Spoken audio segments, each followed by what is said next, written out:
শিলিগুড়িতে সংশোধনাগারে ঝুলন্ত দেহ উদ্ধার হলো বিচারাধীন বন্দির। বৃহস্পতিবার সংশোধনাগারের শৌচালয় থেকে বন্দির দেহ উদ্ধার করল কারারক্ষীরা। এ ঘটনায় ব্যাপক চাঞ্চল্য ছড়িয়ে পড়ল। সংশ্লিষ্ট কর্তৃপক্ষের ভূমিকা নিয়েও প্রশ্ন দেখা দিয়েছে। ঘটনায় ম্যাজিস্ট্রেট পর্যায়ে তদন্তের নির্দেশ দিয়েছে কারা দপ্তর। পুলিশ ঘটনায় অস্বাভাবিক মৃত্যুর মামলা রুজু করেছে। সংশোধনাগার সূত্রে জানা গিয়েছে, নিজের মাকে খুন করার অভিযোগে ৩ মাস ধরে বিচারাধীন ছিলেন শিলিগুড়ি পুর নিগমের ২০ নম্বর ওয়ার্ডের দুর্গাদাস কলোনির বাসিন্দা শ্রীকৃষ্ণ মহন্ত। এদিন সকাল ৮টা নাগাদ সংশোধনাগারের শৌচালয় তার ঝুলন্ত দেহ দেখতে পান কারাকর্মীরা।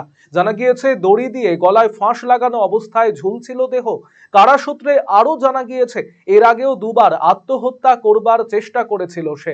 এ ঘটনায় কারা কর্তৃপক্ষের বিরুদ্ধে আঙুল তুলেছেন মৃত বিচারাধীন বন্দির দাদা রাজু মহন্ত।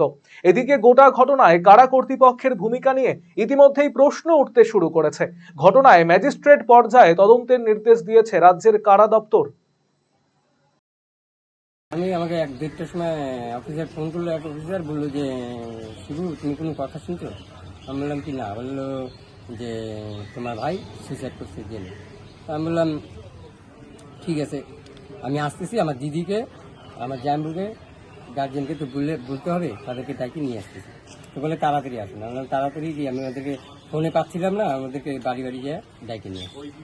কোথায় আছে বললো যে ভিতরেই আছে, বের করা হয় নাই, ম্যাজিস্ট্রেট আসবে তারপরে বের করবে, দেখা হবে তখন।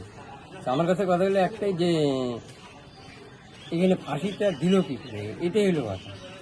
রশি কোথায় পাইলো, ওরকম তো কোনো সিস্টেম নাই যে রশিটা দিয়ে ঝুলাবে, সেটাও তো সিস্টেম ছাড়া, এটাও তো নাই। রায়গঞ্জবাসীদের জন্য সুখবর, যারা দীর্ঘদিন ধরে পেটের সমস্যায় ভুগছেন তাদের জন্য রায়গঞ্জ দিশারিতে আসছেন ব্যাঙ্গালোরের প্রখ্যাত গ্যাস্ট্রোএন্টারোলজিস্ট ডাক্তার ইরশাদ আলী, এইচএমডি, ডিএনপি।